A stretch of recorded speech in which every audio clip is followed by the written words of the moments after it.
Primary is coming up, and when people are disgruntled, they do write-ins. We'll see how many Dr. Bob gets. Next on AM 1480 WLEA, the Newsmaker Show. Here's Brian O'Neill.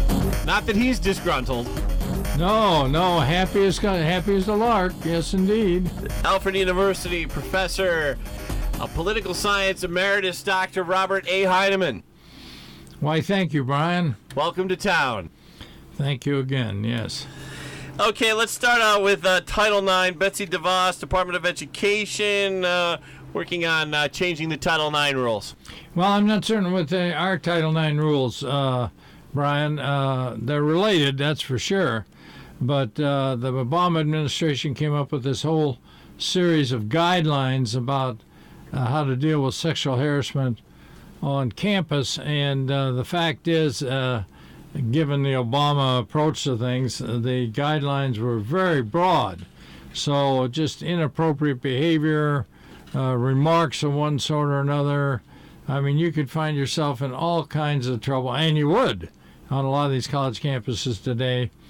And the idea of due process in these situations was mostly absent. So and usually males, not always, but usually males would be accused of something or other, and the sanctions that come into play without even a hearing. It just victimized a lot of poor guys who, for a variety of reasons, may have acted strangely or may never have acted strangely. It could have just been a vendetta of one sort against them. Now, this is not to say that some kinds of sexual harassment and mistreatment don't occur on campus, but you got to have some sort of standards, some sort of due process, the right to a hearing, a standard of what DeVos wants to do is change the standard from a preponderance of I guess the school gets a choice. They can go with the clear and convincing evidence, which is a fairly rigorous standard, or a preponderance of evidence. And the Obama people made a preponderance of evidence, the standard. No, it's not been a good situation, and I think DeVos is doing the right thing here by moving in here and tightening it up quite a bit. And so the definition of what constitutes actionable sexual harassment is going to be a lot tighter, much closer to the Supreme Court standard of hostile working environment be moved toward the campuses. But having said all that, that doesn't mean that New York State can't come in with some pretty wild-eyed approaches to the problem, and those, in the SUNY system still come into play. So just because the feds make it a little more fair or more within the keeping of the standards of due process doesn't mean that New York State can't open the whole thing up again. It's a tough situation, but I think we have to make sure we have some sort of basic procedural protections here.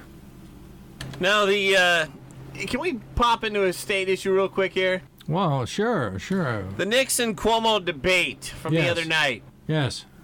Would that have been at the level of the Nixon-Kennedy debate or the Lincoln-Douglas debate? Kind of a loaded question. I don't think so. The Lincoln-Douglas debates, you were dealing with, to put it mildly, some pretty fundamental questions in American history. You know where I think Cynthia Nixon hurt him? Well, New York City issue, the MTA, the subway trains. Yeah. No. I think she hurt him in a number of ways. And I'm talking to some other people, some of the women. I mean, women are... Didn't like the way Cynthia was talked to by the governor? You got it. And he comes across as kind of a thug from the city. And and she's there blasting away. No, I think you're going to find a drop in Cuomo's ratings as a result of the debates.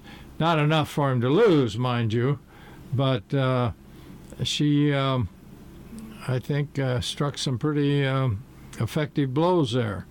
And again, she has experience as an actress, so she can handle herself pretty well in a public situation. And Cuomo, I think she got under his skin a number of times. But no, I agree that all those people waiting for their subways and having to change and such, I mean, that gets pretty irritating. And, I think Cuomo does have a point. I'm not certain that's I think it's more de Blasio's fault than his, but you can certainly lay some of the blame on the state. And so I think that's the sort of thing, a day in, day out, New Yorkers can identify with. Now, my old Yale University roommate there, Joe Sempolinski. I see, yes. What's he have to say? I did not go to Yale. Joe Sempolinski, who did go to Yale, thinks that the polls could be wrong about Cynthia Nixon being that far behind. Yeah, well, I think he's right. I think he's right about that. And Mr. Sempolinski studied in a very fine political science program there at Yale under a man who is nationally known, frankly, as a student of American politics. Now, what that has to do with Allegheny County and New York State, I'm not sure. Probably something. But no, I think the thing to watch, really, in this governor's race is how close Nixon comes. And she gets up in close to 40% against Cuomo. I'd say he's going to have a long fall here because she'll be on the working families line. And I hear the Republicans are hoping that the votes that Cynthia Nixon gets will help Mark Molinaro. Well, I'm not certain that's going to go. Oh, yeah, in the sense that they take votes away from Cuomo. From Cuomo. Yeah, no, that's true. No, I think the other thing to watch there is the minor situation in the former mayor of Syracuse running. They're trying to get her off the ballot. The governor's trying to get Cynthia Minor off the ballot. They're trying to get Minor off the ballot. They don't want her running on a separate line because, frankly, I think she's pretty popular. And so there, now that you'd be drawing away from the upstate vote, which we would think Cuomo would be at least stronger than Nixon upstate. And so Cuomo could go into the general election with Cynthia Nixon blasting away at him, Minor blasting away at him, and then Molinaro coming along. And again, to make it even more complicated, if Hochul loses to this guy Williams for the lieutenant governor spot, Cuomo would be running with, as a Democrat, with this guy Williams as a lieutenant governor, and Hochul's already on the ballot as a lieutenant governor on a number of these other lines. So it would be Cuomo and Hochul on a number of lines, say working family, won't be working families, but there's a couple of other independents, I don't know, lines. And so you'd have him running with two different lieutenant governors. It could get complicated enough that I think he, frankly, could be pretty vulnerable. So if I were the Republicans in Molinaro, I'd sort of sit back and watch the Democrats tear themselves to pieces here a little bit and stay the course. So I don't think it's out of the question at all that Molinaro could pull this out. But again, we'll have to see what, after the smoke clears here Thursday, September 13th, we'll see what we got there.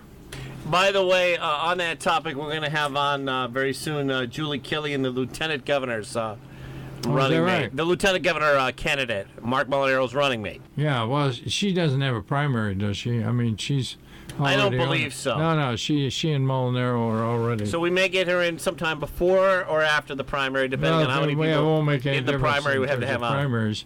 Now, if you want to get Jerome, what is his name? Jerome Williams. That would be interesting. That would be interesting. Yeah, why don't you do that? That's an idea, Doc. Yeah, I can't keep giving you all these good ideas, Brian. I mean... Oh, the AG's debate. I didn't want to bring that up. The State Attorney General's debate. Yeah, I know. Everybody zeroed in on Zephyr Teachout. Oh, is that right? And Tish James from New York City kept calling, in a kind of a patronizing way, kept calling Zephyr Teachout Professor. Yeah, people will do that occasionally out there, yeah. No, they don't do that too much to me anymore. But even Sean Patrick Maloney, everybody went after Zephyr Teachout. Does that point to Zephyr Teachout being in the lead? Is that what their internal polling would tell them? Yeah, I think she's clearly, people know who she is. She's bright, she's articulate, you know. But again, I don't know anything about the AG race, Brian, so we kind of have to let that go by. And another state race, and this one is close to home, the Assemblyman Joe Arrigo Amanda Burns race. Now, that's been in the news a lot lately. No kidding, yes. What you have there is Amanda Burns filed a formal complaint against Assemblyman Arrigo.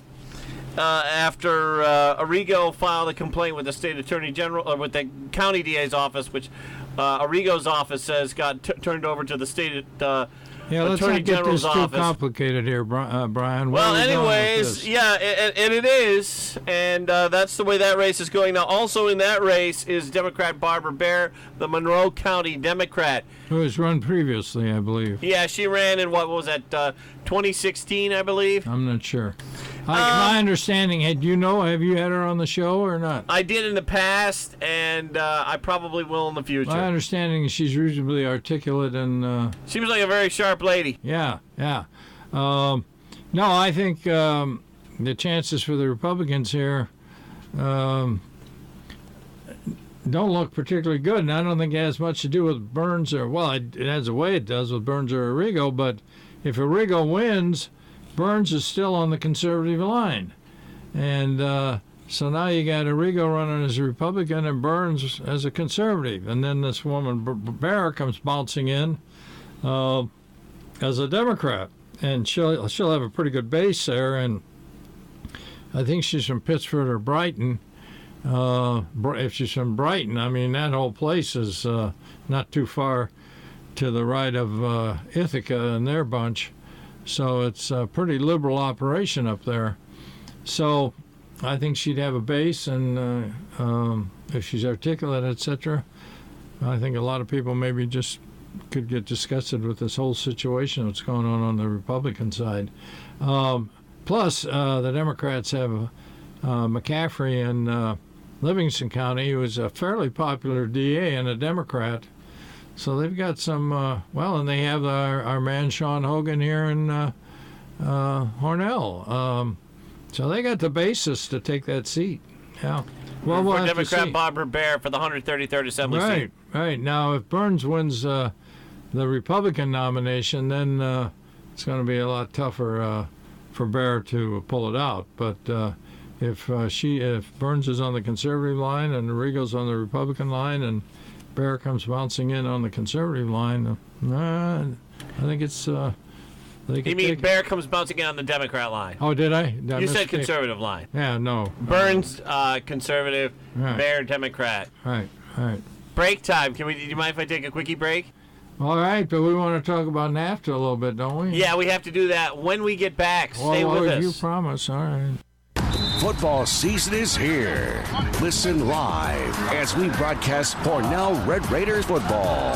Starting at 7:30 p.m., you can catch all the Hornell High School action. Listen live on AM 1480 WLEA. Hear the game on WLEA.net or listen live on your mobile device by downloading the Littletown Living app for free. Those markers are set. There's 40 huge to go here. Down by throws it now in the shotgun formation. And that'll be good for another Red Raider touchdown.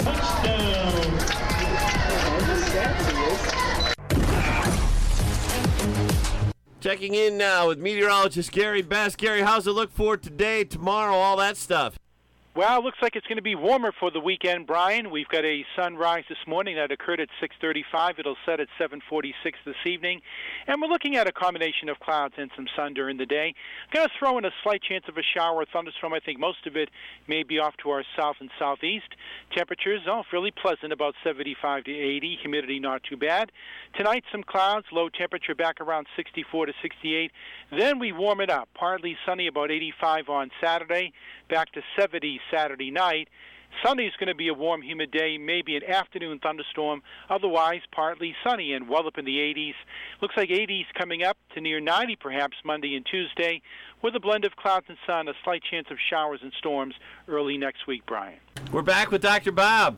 Hi. NAFTA, if I could say, leading into that really quickly, Tracy Matrano, the Democrat congressional candidate, said that Canada should not be left out of the NAFTA deal. Wow, that's pretty profound. Yeah. What do you say? I say they're not going to be left out, and today I guess kind of decides it. I think Trump gave them till today to decide whether they want to get in, and it's amazing how fast the Canadians, their foreign policy or foreign trade woman, cut short a trip to Europe, and the next thing you know, she's in Washington, and my understanding is the negotiations are going reasonably well. I think Trump has made quite a coup here in terms of coming up with some reasonable modifications with our arrangement with Mexico. And so we have a situation, I think the Mexicans and we are fairly satisfied with the changes to NAFTA, and Canada can get moving or one way or another. And I think the Canadians, I hope, today will, maybe Trump will extend the deadline a little bit, but if we come out with an agreement, and I think the one thing that really has Trump irritated, first of all, the whole automotive thing, which I think they can work out. My understanding is they've got that pretty well worked out already. But apparently the Canadians got a huge tariff on our dairy products, and Trump wants that changed, which should make the farmers fairly happy, I think. This has been, Trump is on the verge of pulling off quite a trade coup here. And if he does, that will make North America, I think, just a huge, huge economic machine. And not only will it make America great again, I think it'll help the Mexicans and the Canadians tremendously.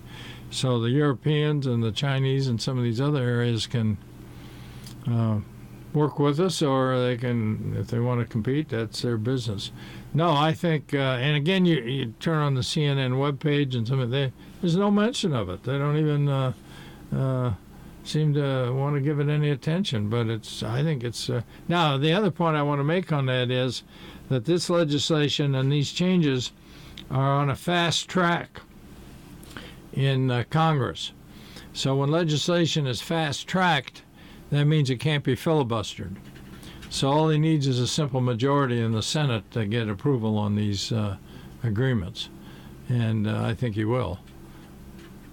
Dr. Bob, yes. President Donald Trump says he's going to pull the U.S. out of the World Trade Organization if they don't start treating the U.S. better. Right. Yeah. And? Well, he will. Yeah, he said he would, he will. That's one thing about the Donald. He may exaggerate things here or there occasionally, and he may lead a personal life that is not above reproach. But when he says things like that, that means he's going to do it. And I think he's also told Congress that he's canceling payrolls that most of the civilian federal employees were going to receive in January, citing budget constraints. Yeah. Will that hurt him at all? No, not particularly. I think those people weren't going to rush out and vote for him anyway. I'm not certain. I just wish he'd hold off on some of these things before the midterm election, but it's the way it's going to be. It's the way it's going to be. On the other hand, I had the good fortune to listen to Mr. Scalise. You went to see Steve Scalise in Corning the other night. Yeah, Wednesday night. Well, Wednesday afternoon. He said in his talk that he thought it was pretty clear the Republicans could pick up 4 or 5 seats in the Senate. Did he say anything about the House? No, he did not, and he was running late, and so in the Q&A, I think there were only 3 or 4 questions, and nobody asked him directly what he thought was going to happen in the House. So, and that was, frankly, one of the reasons I really kind of wanted to go listen to what he had to say, because I'd be interested in his opinion there, but it never came up. So again, if you look at the media and some of these polls and things of that sort, the argument is, well, the Republicans are in serious trouble, etc., in the House. I think they're going to lose some seats, that's for sure, but each one of these, there are 435 districts there, and there are probably right now 40, 45 that are up in the air, open seats, etc. So it's still, I think, a little early to be terribly definite on this. So the idea that the Republicans are going to lose a majority in the House, I don't think that's a certainty by any means. But again, I would have been interested in Mr. Scalise's views on that. The guy was articulate, he was dynamic, but he did not stand during his talk. He sat in a big chair. Would that be due to being because shot? He was shot in that softball game, and Congressman Reed sat in a large chair, and he sat in a large chair, and they exchanged pleasantries. Yes. Hey, Dr. Bob, final question for you. Yes. A story came in right before the debate between Nixon and Cuomo, and it says that one of Harvey Weinstein's law firms gave Governor Andrew Cuomo a $25,000 check, and then right after that, Harvey Weinstein's investigation from Cy Vance came to an end, and people are connecting the dots there. You think maybe? Now, Cy Vance was the DA for Manhattan. Yeah. Yeah, well. Does that help Cynthia Nixon a lot? Well, if she puts it together in a simple, clear form. She has. She's got. I got the email from her. She's got plenty of other corruption. I mean, this guy, what is it, Percoco? The guy. Oh, she brought that up big time during the debate. That's absurd. She told him he was either incompetent or crooked. Yeah, or maybe both. Yeah, no, I think this corruption thing with Cuomo is, he's just kind of, it just kind of drips off of him. Yeah. But, so is your last question? That was my last question. I did have one other question, though, Doc. Brian, you got to stop. Where are you, Columbo? What is this? Yeah, well, now that Paul Seglia is not staying at your Ecuador summer house anymore. Right. We got to find new tenants, I guess. Yeah, I was wondering, do you have? I haven't taken a vacation in some time. Yeah, I'd be happy to send you down there for a while, Brian.